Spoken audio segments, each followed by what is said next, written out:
ऋषि सैनिकों को परास्त कर चारों वहां से सकुशल प्रस्थान कर जाते हैं। भयभीत क्रोधित केतुमती पद्मजा को पुत्र वधु स्वीकार नहीं करती तथा दोनों को उसी समय महल छोड़कर चले जाने का आदेश देती है। वन मार्ग में वृषध्वज व पद्मजा पर महाराज पद्मनाभ की दृष्टि पड़ जाती है। पवित्र शिवलिंग के निकट वो उन दोनों की निर्मम हत्या कर देते हैं। स्वयं महाराज व उनके सैनिक सर्पदंश से मारे जाते हैं। वृषध्वज व पद्मजा की करुण कथा सुनकर कैलाश पर सभी दुखी हो जाते हैं, किंतु भोलेनाथ सबको धैर्य तथा सदाचार का मार्ग दिखाते हुए नारद की प्रार्थना पर उनके प्रेम और समर्पण की कथा आगे प्रारंभ करते हैं।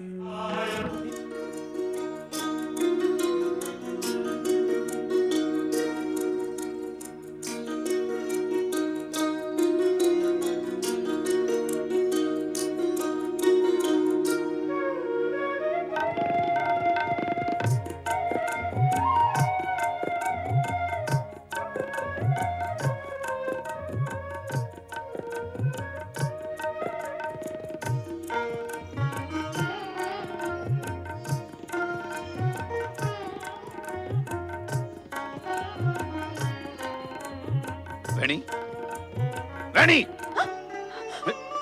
तू पागल हो गई है? हाथ में धनुष बाण लेकर किसका आखेट करेगी? मैं तो भूल ही गई थी और वो देसिया न जाने कहाँ चली गई। देसिया, ओ देसिया! तुझे ये भी ध्यान नहीं कि देसिया कब चली गई? नहीं है ध्यान? हाँ? नहीं नहीं बाबू, मुझे ध्यान है। मुझे तुम्हारे लिए भोजन बनाना है। मैं अभी बनाती हूँ भोजन बाबू, अभी बनाती हूँ, अभी बनाती हूँ। ये क्या हो गया इसे? इसकी मति मारी गई। भगवान शिव इसकी रक्षा करे।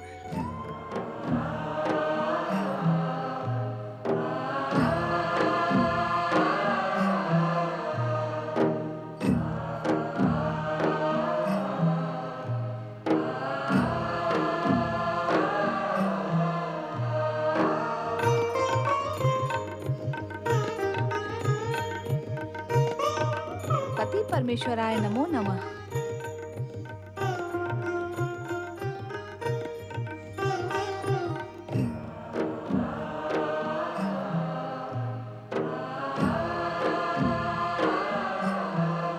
आप किस विचार में खोए हैं स्वामी?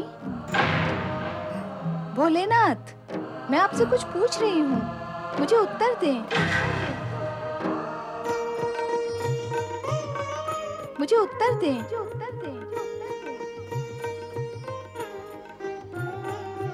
देवी, तुमने हमसे कुछ कहा? आपके अतिरिक्त यहाँ और कौन है जिससे मैं कुछ कहूँगी? कहो, क्या कहना है? मैं पूछती हूँ, आपको हो क्या गया है? न जाने कब से शून्य दृष्टि लिए किसी विचार में खोए हुए हैं। सोच क्या रहे हैं आप? हम उन दोनों के विषय में सोच रहे थे देवी। कौन दोनों? हाँ, तुम उन दोनों को नहीं जानती। बताएंगे तो जान जाऊंगी। आप मुझे उन दोनों के विषय में बता क्यों नहीं रहे हैं स्वामी? हम क्या बताएं? समय आने पर तुम स्वयं जान जाओगी।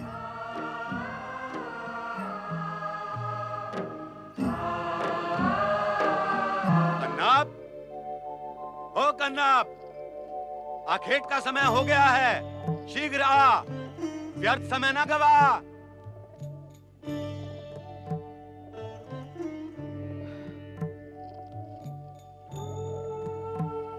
नहीं बापू नहीं, अब मैं आखेट नहीं करूंगा।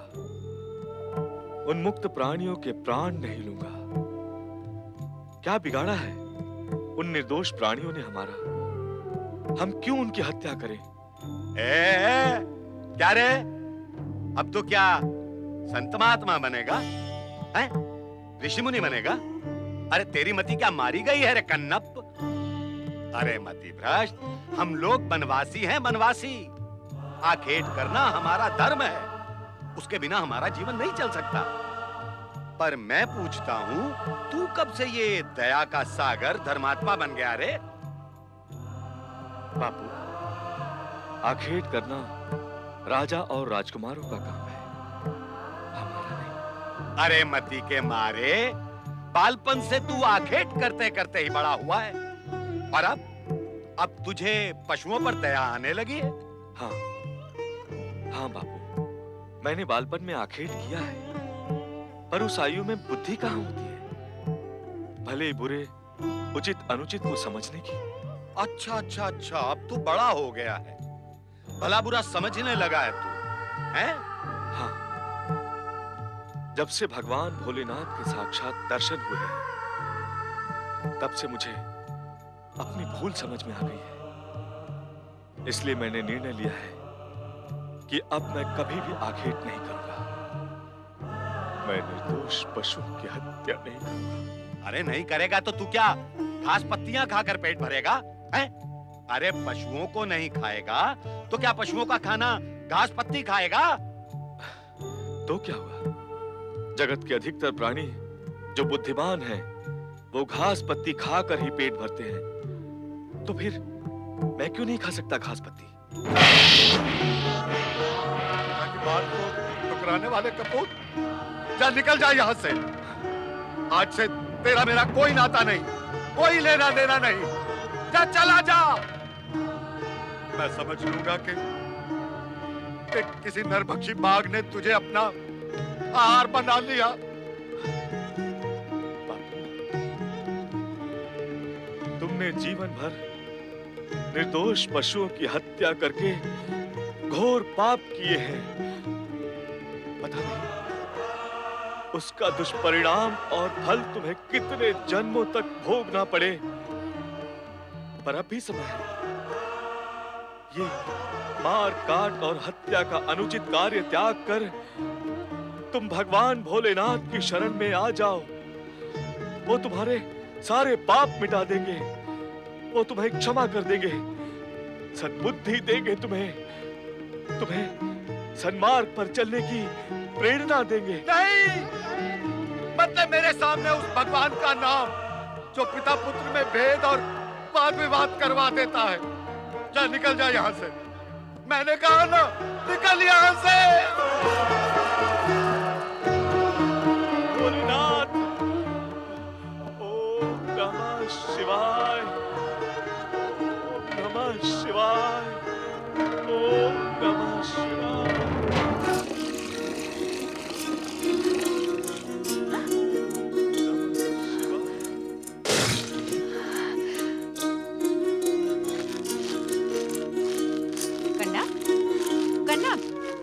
कहाँ जा रहे हो तुम? भगवान भोलेनाथ की शरण में। क्या? हाँ बेटी, मैंने अपने आखेट प्रिय पिता का घर सदा सदा के लिए छोड़ दिया है। अब मैं भोलेनाथ की भक्ति के अतिरिक्त और कुछ भी नहीं करूंगा। क्या तुम मेरा साथ दोगी? कर्ण, भगवान शिव ने ही मुझे तुमसे मिलाया है। तुम शिव के भक्त और मैं शिव के साथ साथ तुम्हारी भक्त। इसलिए अब मैं तुम्हारा साथ कभी नहीं छोड़ूंगी। तुम मेरे साथ मेरे घर चलो। मेरे बाबू तुम्हें अवश्य आसरा देंगे। हाँ? मैं तुम्हारे बापू के आश्रित रहने के लिए तुम्हारे साथ चलूं? नहीं नहीं कर्णप, आश्रित रहने के लिए नहीं, मुझे सदा के लिए प्राप्त करने के लिए। जब तुम मेरे साथ मेरे घर चलोगे तो बापू अवश्य ही हम दोनों की गांठ बांध देंगे और हम सदा के लिए एक दूसरे के हो जाएंगे। आओ कर्णप, चलें। कहाँ गई पता करने गई, क्यों गई, क्या करने गई, कब गई मुझे भी नहीं पता, पर आएगी तो।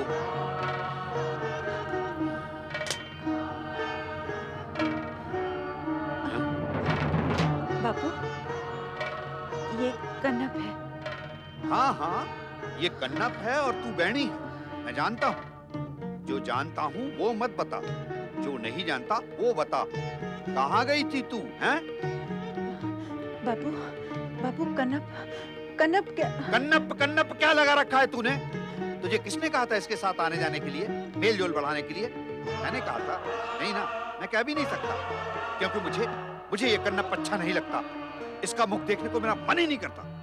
फिर किसके कहने पर तू इसके साथ घूम फिर रही थी? हैं? बोल। पर बाबू कनप अच्छा है, भला है। तू कहती है वो अच्छा है तो मैं मान लूं वो अच्छा है? क्यों मान लूं? मैं मानता हूं वो अच्छा नहीं है, भला नहीं है। तू मान सकती है जो मैं मानता हूं? नहीं मान सकती ना, तो मैं क्यों मान लूं जो तू मानती है? इसे मत डांटिए बाबू, मैं ही चला जाता हूं। चले जाना ही समझ का काम होगा। अधिक समझ का काम ये होता यदि तुम इसके साथ यहाँ आते ही नहीं। और सबसे अधिक समझ का काम ये होगा कि इसके बाद बैणी से मिलना ही नहीं। पीछे की ओर मुड़ो और चले जाओ यहाँ से।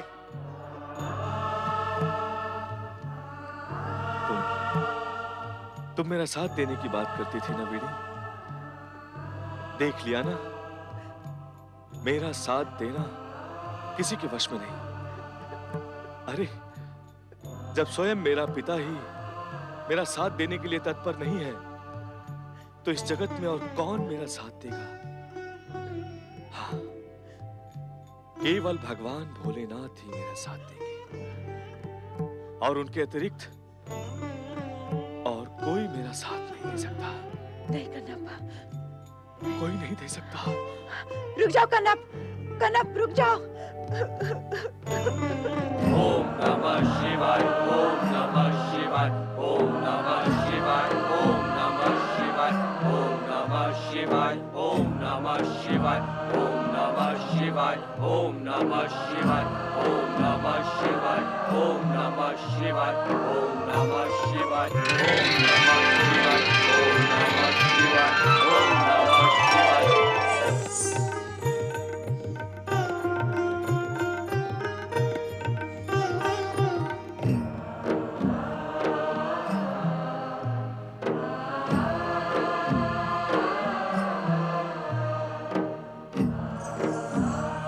भगवान शिव शंकर कहाँ हैं नंदी महाराज? माता, अभी अभी भोलेनाथ यही थे, पर अचानक देखते देखते अदृश्य हो गए।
बापू,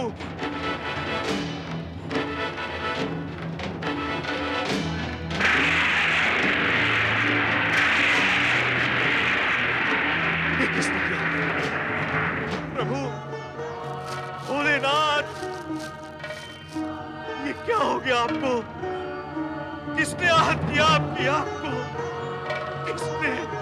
किसने किया ये क्या हो गया आपको भोलेनाथ? ये किसने किया? अब मैं क्या करूं? अब मैं क्या करूं भोलेनाथ? अब मैं क्या करूं?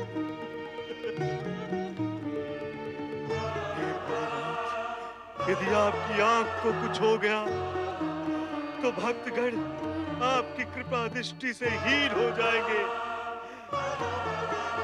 सारे जगत में अंधकार छा जाएगा। अंधकार छा जाएगा।